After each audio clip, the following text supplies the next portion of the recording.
vuka udle. Namhlanje abantu abakethu ake sidibane kuvuka udle wethu ngenxa yekwekuthi lapha itolo ngeke ngathola abantu bakhuluma nami bathi bowufundzisa sifundo lesimnanzi but thina asikakhona ukusitakala ngenxa yokuthi besisemabhodweni. Kanti ngeke ngathola netincingo futhi tathi thineke besingekho besisemisebentini la besikhona khona kodwa ke sinelithemba ukuthi asikasaleli ngephandle. Egameni likaJesu kwabona laba bebakhona labanye bakhona bathi siyesalwela kokuthi mane siwathole ema-copies alesifundo kepha asikawatholi. Siyacela lokuthi uphindze usendele umusa ufake kuvuka udle egameni likaJesu. Ake ngibeke kanjena ke abantu abakethu labantu behlukene kabili laba la kutawukwendeka kubo letintfo letfana naleti laba beqala bayakholwa besibili abakholwa egameni likaJesu. Lapha ke labakholwako behlukene kabili kunalabo yawube bakholwa baphila bese kuyawubakhona labakholwako befile basemathuneni bese kuthi ke lelenye igroup yebantu labangakholwa baphila emhlabeni sengilabo ke besibili labo labangakholwa keja ke basemathuneni egameni likaJesu Kristu waseNazaretha. I-rapture ke bantu abakethu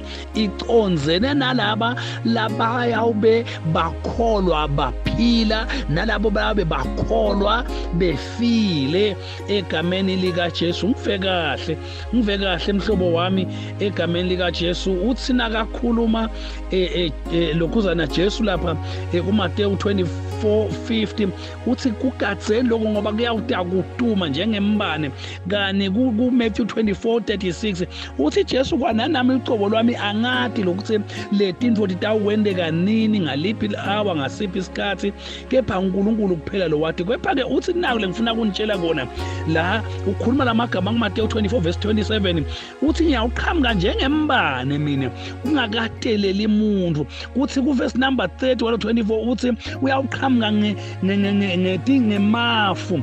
Yini ke lamafu akusi cloud njengoba mhlambe ungahle ubuke but uyawuqhamuka netingilozi letinengi lekuyawusinaba sesekhashane kube ngathi leaf but nasebasonzele badudane uyawubona sitingilozi letinengi multitude elishoni tindimbane tetingilozi letinengi lesetisonzela letilanze bantu egameni likaJesu. Uzathi nakakhuluma kulo verse 29 ngikuMateyu 24 athi ngisho lilanga liyawusithela liyawufiphala because letingilosi titawube titinengi egameni likaJesu.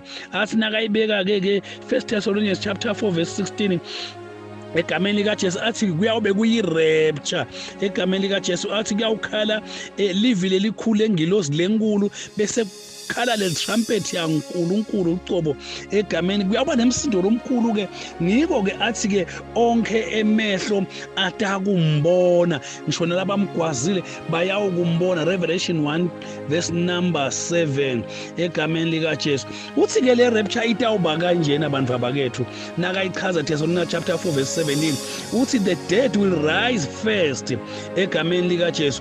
Laba labafile bayawuvuka kuqala ngoba phela ilongo liyawube likhale labona kahle egameni likaJesu because umuntu lolele lodzinga i-alarm. Uthi ke laba labafileke bayawuvuswa ke bona kuqala bese labo lawo baphila kuleso sikhathi leso bona bayawuhlangana ke nalaba labavuka ekufeni emkhathini bayawuhlangabeta inkosi yabo but ke kuba bona laba labakholwa ngoba khona laba yawusala lele ngeke ngakhuluma ngabona ngikhuluma egameni likaJesu nangikhuluma nge-letters to the 7 churches nangifika endzabeni yasePhiladelphia ngasho lokho ukuthi ukhona emaKristu latanako mbambana Kristu ayalati liqiniso ake amphilela Kristu ayasadi mehluka emkhathini wesono egameni likaJesu nalokwendaka uthi ke they are lukewarm labo bantu labo labasivuvu labangabanzi labangashisi. Lo mbhalo ke uthi bayawusala bona bangahlwithwa kulo 7 years elibandla lisemkhathini bona bayabe basele pass egameni likaJesu. Kwendekani ke kulaba lapha emkhathini labahlwithiwe naku lokudawube kwendeka kudaba nale judgment of the saints la khona abangajajwa ngekuthi ba wrong but bayobe behlulelwa ukuthi sisebenze lesihle nalesethembekile sesemhlabeni ngena embusweni waNkulunkulu enjoy yazazi lo mnye feel at home hayi suka egameni lika Jesu lokunye lokuphindze kwendeke emkhathini uhlolwa kwemisebenzi nekwemukeliswa kwemichele lokutawukwendeke emkhathini ngumshado weliwudlu lithilile likhulu la Jesu nemakoti wakhe asilomnye ngumlobokati kuyawube kunemshado lomuhle nelidzili lakhe emhlabeni ke khona kutabe kwendekani nabahambile emaKristu kutabe kusikhathi egameni lika Jesu lesithi sikhathi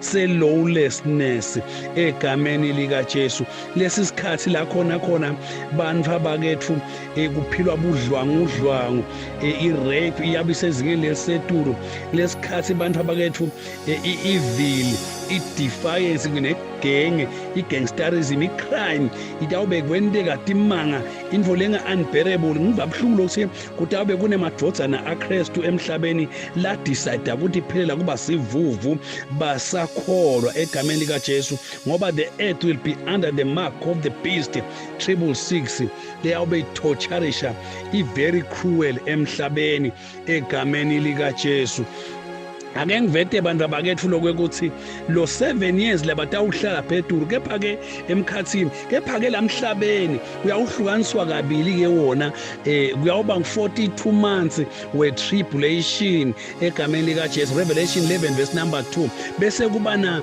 42 months we great tribulation Revelation 13 verse number 5 egameni lika Jesu kodwa ke ngifuna kuvete abantu abakethu lokwekuthi lokutokwendeka la kutawuvuka umphiki Kristu egameni lika Jesu asinakavuka lo mphiki Kristu atsabzabule abantu abahlukubete abantu uyawunikwa emandla ngidrago wekuhlukubete abantu ngendlela lebuhlungu kakhulu bantu bayawuphila matima letoni letiyawubedisela emhlabeni tiyawudonsa matima bathi lo mphiki Kristu lafika hlupheka especially the beast yona iyasinawo iyawungena as a pastor iyawungena as a vicar of Christ kuyaba ngazi ukuthi ngumuntu waNkulunkulu lo yawuperform miracles ete njengengilozi ekhanya but bese uyaguquka muva so veta ema-true colors akhe egameni lika Jesu bese ke nakungena ke le great tribulation sekungena ke lesinye ke silo lakhulume ngaso leseqala kule first kule tribulation yeqala lo first 3.5 years 42 months lapho ngisebenzisa Revelation 13 verse 1 to 10 ngifuna ke lokuveta ukuthi ke kulo Revelation 13 kusukela ke manje u11 to 18 kasengena ke lesilo lesivicious kakhulu lesimbi mbamba lesiyawube sihliphita senta sithatha sitanela uphawu lwa 666 sithi awuthengisi emhlabeni akuyi nje sitolo utela uphawu lwa 666 ebuntini lakho nasesandleni sakho sangesekudla awutholi ngisho i-public service awusitakali nje noma ngayini lesita abantu ngensikwena ude lolupha ngisho nala madodana kaNkulunkulu the saints labe sivuvu lasala emhlabeni they have to endure this bafuna ukuthi bakubeketelele lokho futhi ke ngiyajabula ngoba iBhayibheli liyakuveta losi labasala lamaKristu lasala athi misela kungasilandzeli isilo nemfanekiso waso basimisela kungamlandzeli antichrist bangaluthatha naluphawu lwa 666 egameni lika Jesu labanye bakhona babulawa labanye kodwa basurvive throughout the 7 years egameni lika Jesu but laba labanye labayithatha aluphawu lwa 666 baphila kahle bona bahamba ngaloko kukhanuka kwabo egameni lika Jesu waphela 7 years but ke ngifuna kuveta lokuthi wathi uphela ke 7 years uyachamuka ke inkosi Jesu Kristu ite kutoqetha bantu abakethu i-lawlessness but ake ngithinze Revelation 16 verse number 16 la kuthi khona uyawuthi thiyabuya inkosi Jesu ikhanze ukuthi lamakhosi lasemhlabeni asabuthise impilo enkulu Revelation 16:16 babe sebabuthise impilo enkulu for the for the battle of Armageddon la khona kutabe batilungiselele kulwa nema-saints naJesu Kristu nakabuya emkhathini egameni likaJesu.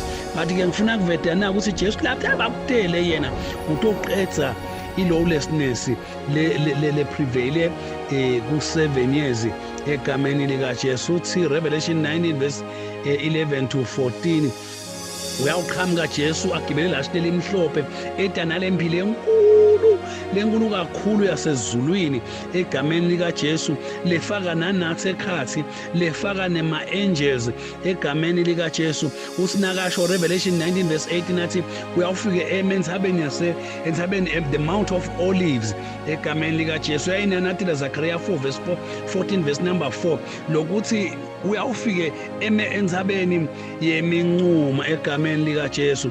Revelation 19 verse 17 na 18 uvetela ukuthi ingilosi yaNkulunkulu yawuzihlekise ngayo lento ithi yethi inyonto ezulu yehlana indodlana inyama yanamabutho lasigadzile la yehlana indodla ndothi itika inyama kanivele lengilosi ungathi wena yayihlekisa kani kwenteka ngembaba. Yaqala ke impi yase-Armageddon leyavela after 7 years egameni likaJesu, the 7 years of tribulation and great tribulation.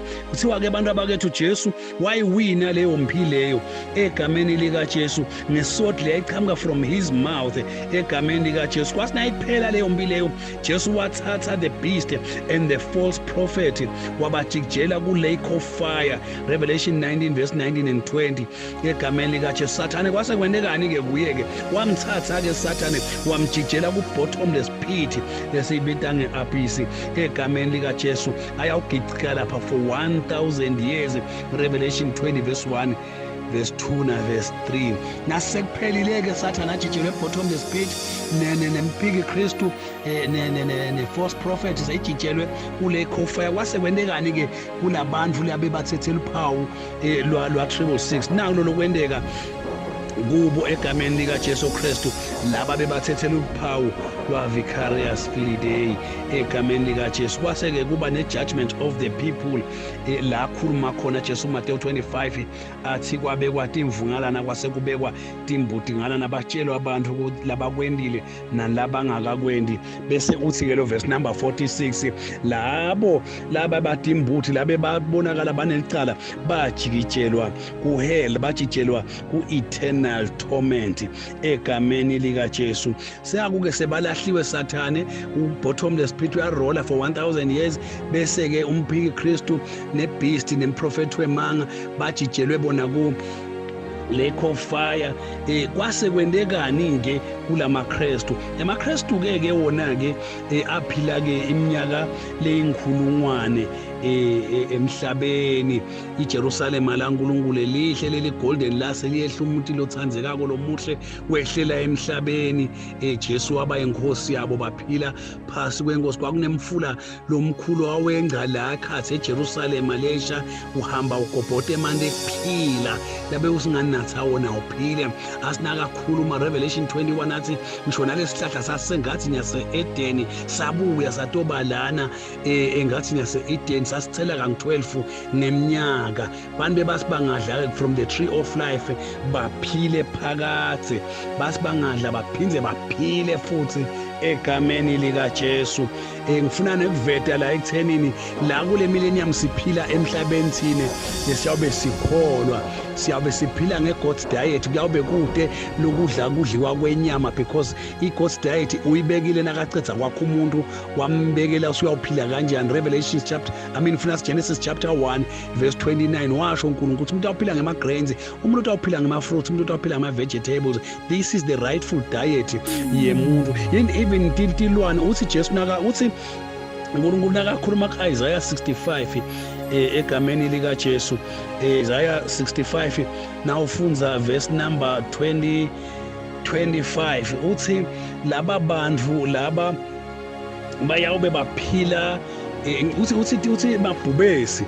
Ngifuna ukuthi Isaiah 65 verse 25 uthi ngisho libhubesi ngisho impisi iyawube idlatshana. Uze akhulumele amanye amagama ka-Isaiah 11 verse 8 and 9 uthi ngisho umfana nje uyawufaka isandla emgodini welibululu noma-ke wemfeti but kude kulimala lokuyawube kukhona kuye, because the eating and enmity between animals and men kuthi abe sekungasekho. But emva kwako konke lokho sekwendekile bantfu abakethu, after lo 1000 years ngifuna kuveta nayo inkulumo naye bantfu abakethu lokwekuthi seyiphelile-ke Sathane uyakhululwa from the bottomless pit. That is Revelation 20 verse 7 kuya 10. Sathane uyabe uyakhululwa egameni lika Jesu.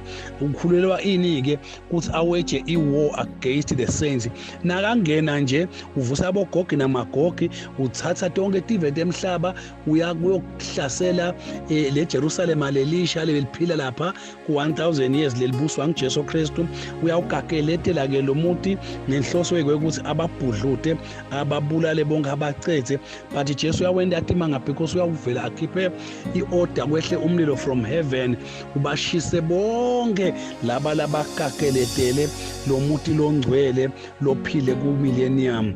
Bese-ke emva kwaloko Sathane uyathathwa ne-false prophet egameni likaJesu ne-antichrist, uyojijelwa echibini lemlilo, and that will be the victory against evil, and evil will never be seen again. Sathane akayuphindze abe khona, abe sehlulekiswe kokuphetha egameni likaJesu. Sekuseleke isigaba sekugcina-ke manje lesithi i-final judgment egameni likaJesu. That is Revelation 20 verse number 11. Uthi Jesu, uthi uNkulunkulu uyawuhlala-ke ku-white throne egameni likaJesu, ahlale nje asalijaji, agadze kujaja-ke bonke-ke egameni likaJesu. Uthi-ke lo Revelation 20 verse 13, bantu bonke bayawugadarisha lapha phambi kwakhe, bamele kwehlulelwa egameni likaJesu.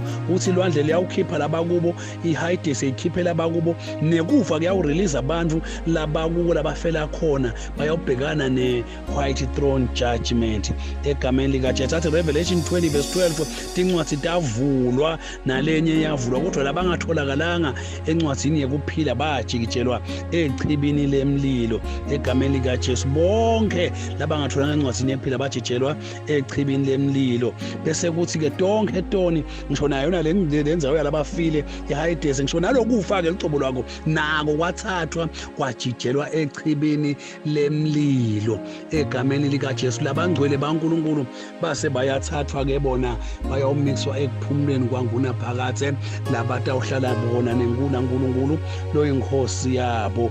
La sithi khona kuyabe kukhona ngisho titalati teligolide, bheka ngase ngibona izulu lelisha nemhlaba lomusha, labangcwele bangeniswa ezulwini lelisha, bahlala khona naNkulunkulu forever and forever in peace, in harmony and in happiness.